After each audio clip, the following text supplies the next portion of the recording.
All right, we are now joined by Warren Ericson, and we will get started with Seth Emerson and then Mike Griffith. Warren, wanted to ask you about Kendall Milton. I don't know how much you can talk about Kendall and what he brings skill set wise. I know a lot of the times you're just watching those guys run past you, but have you had a chance to watch him and see what he brings to the table to this running back group that's obviously very talented? Yeah, I think you made a perfect point right there. Our running back group is really talented. Kendall's another really talented guy. He's powerful, he's smart, he's agile, and he just brings all the great traits that a good running back should have.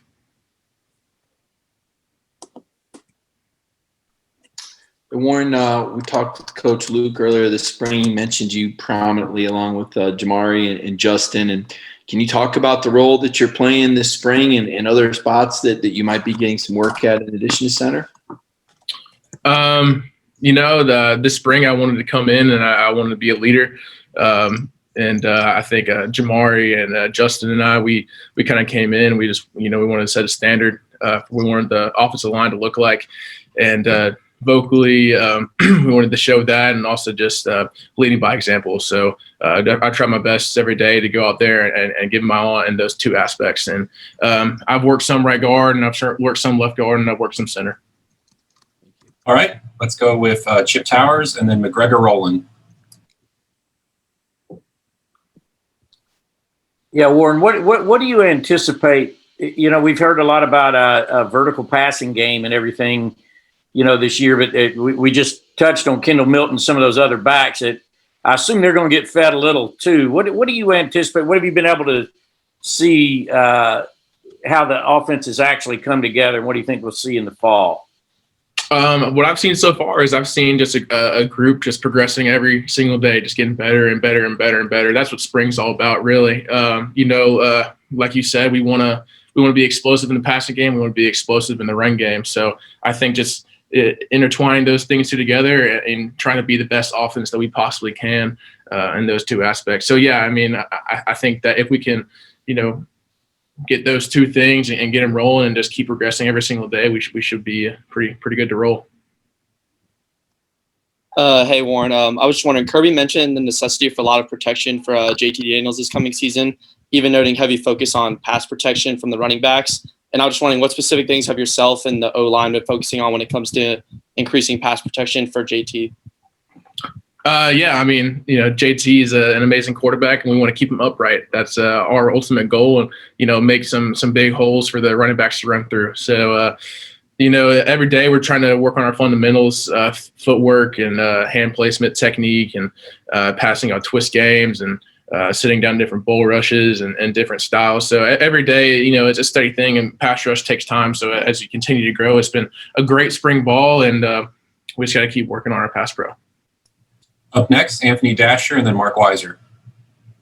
Hey, Warren, good to see you. When it comes to the playing center, and all the little different nuances that you have to, to get really good at and stuff, is there anybody you kind of watch to kind of see how they do it? Have you, for instance, talked to David Andrews or anybody like that about how they do their business? I remember when we were in quarantine last year, we were able to get on Zoom with David Andrews during our meetings and stuff like that. So I've asked him a few questions. So it was really cool talking to him. We're both from the same area. He went to Westland High School, and I originally lived in Johns Creek, which is like that whole area. And then when I moved to North Gwinnett in high school. So, I was very familiar with him. So that's someone that I've looked up to. And it was really cool to be able to talk to him and him to be in our Zooms and stuff. I think someone that I like to watch in film, Ben Jones from the Titans. He's a great Bulldog and a great center in the league, and something that, I also look up to when I play and try to mimic him.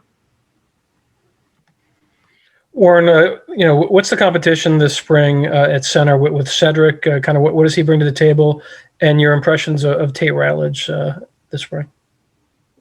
Both really smart guys, great football players, and as this spring went on, they both improved and done everything we asked them to do. So, two great players, and both have high ceilings. So, thanks. All right, up next, Connor Riley and Jake Rowe. Hey, Warren, as someone who probably matches up with him more than anyone in practice, what have you seen from Jordan Davis this spring, and how much better has he gotten? JD, man, he's a big dude. I'll tell you what. He's powerful. He's quick. I don't know, man. He's something different. So I'm very glad that he is on our team for sure. But yeah, I mean, I think that going against him every single day, I think I noticed myself getting better in different aspects I needed to, and it's definitely been a blessing being able to work with him, and so that we can both improve our games. Warren, a lot of the talk about the offensive line is finding the best five. You guys watch film together, you work together. What are the areas you need to shore up to find that best five? Where are kind of your weaknesses as a unit, and how can you get those fixed? That's a good question. I think that spring ball is just a way for us to get better and improve different techniques and just getting used to football, playing again, and all that type of stuff. So, I mean, we're really just trying to focus on ourselves and just taking baby steps to improve every single day.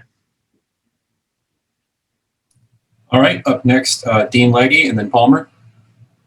I want to ask something along the same lines, which is that when y'all get into more team drill, how much are y'all rotating out of fives? I mean, are 8 guys rotating in with the first unit, or is it just the first unit? How are y'all settling or trying to figure out what to move forward with as the summer gets here? I think the good thing about, like I said, spring ball is there's not really like a set chart, a depth chart. We're not in fall. Spring ball is just all about getting better. So we've all had that mindset that no matter where you are on the depth chart, you just got to keep playing and keep working. So I would just say that everyone's just out there to improve, and that's really it. Warren, this is going to sound pretty simple, but what does a productive G-Day look like to you? A productive G-Day. Well, I mean, first and foremost, I'm really looking forward to G-Day, going out, playing against our fans in Sanford Stadium with our fans again. I just think that, like I mentioned before, we can just be explosive in the pass game, be explosive in the run game.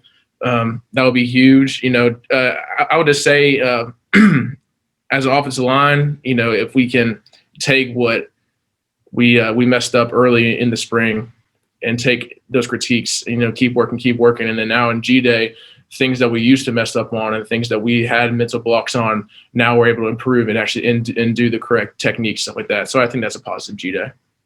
All right, one more question with Ryan Curley. Hey, Warren, what are you seeing as some of the younger guys like Broderick Jones and Amarius Mims? Have they impressed you so far? Yeah, I mean, just like I said about Tate and Cedric, I mean, the guys we have in our room are great guys, great character and great players. So really looking forward to seeing them keep playing. All right. Thanks, Warren.